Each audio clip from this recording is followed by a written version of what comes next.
Doctor ராமதாஸின் ஆதரவாளராக தன்னை அடையாளப்படுத்திக் கொண்ட Salem MLA அருள் பல்வேறு ஊர்களுக்கு சென்று கொடியேற்றுவது, புதிய உறுப்பினர் சேர்க்கையில் ஈடுபடுவது போன்ற நடவடிக்கைகளில் ஈடுபட்டு வந்தார்.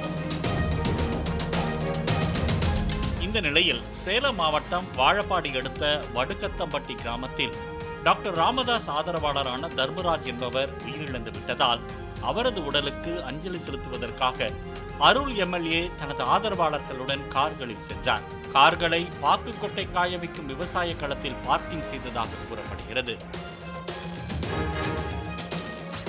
விவசாய களத்தில் கார்களை பார்க்கிங் செய்யக்கூடாது என்று அந்த இடத்தின் உரிமையாளரான விவசாயி ராஜேஷ் என்பவர் சத்தம் போட்டதாக கூறப்படுகிறது.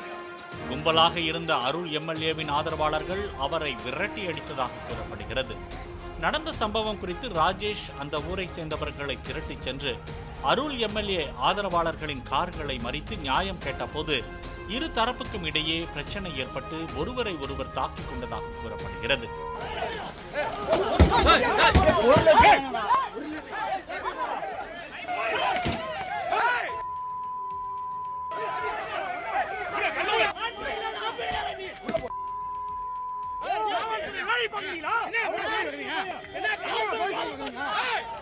இதில் எம்எல்ஏ அருளுடன் வந்த கார்கள் மீது கல்வீசி தாக்கியதாகவும் கட்டைகள் மற்றும் கம்பிகளால் கார் கண்ணாடிகளை அடித்து உடைத்ததாகவும் கூறப்படுகிறது.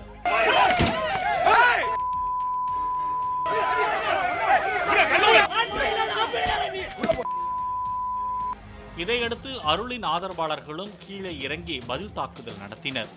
இருந்தாலும் உள்ளூர்காரர்கள் என்பதால் அவர்களின் தாக்குதல் வெறித்தனமாக இருந்ததாக கூறப்படுகிறது.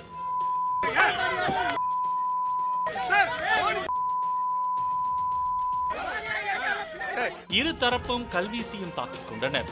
இவ்வளவு கலைபரங்களுக்கும் இடையே அருள் எம்எல்ஏ காருக்குள் அமர்ந்து கொண்டார். அவரை காரிலிருந்து இறங்க வேண்டாம் என்று ஆதரவாளர்கள் கேட்டுக்கொண்டதாக கூறப்படுகிறது.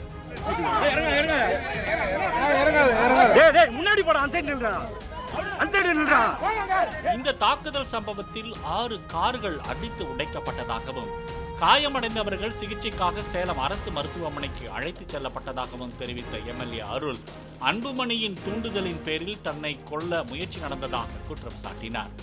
என்னை நோக்கி கத்தி எடுத்துட்டு வர்றானுங்க. டேய், அன்புமணி உன்னை கொல்ல சொல்லிட்டாரா, இன்னைக்கு உன்னை கொல்றா.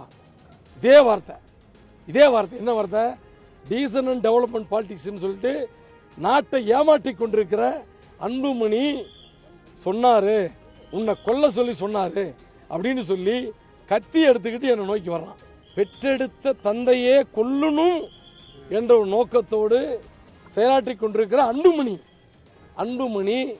இன்றைக்கு என்னை கொல்லுவதிலே, என்னை கொல்ல முயற்சிப்பதிலே எந்த விதமான ஒரு ஆச்சரியம் இல்லை. இதே மாதிரி என்னை சீண்டிக் கொண்டே இருந்தால் நான் பல உண்மைகளை சொல்லுவேன். அன்புமணியை பற்றி பல உண்மைகள் எனக்கு தெரியும். என் மீது நடத்தப்பட்ட கொலைவெறி தாக்குதலுக்கு முதல் குற்றவாளி அன்புமணி.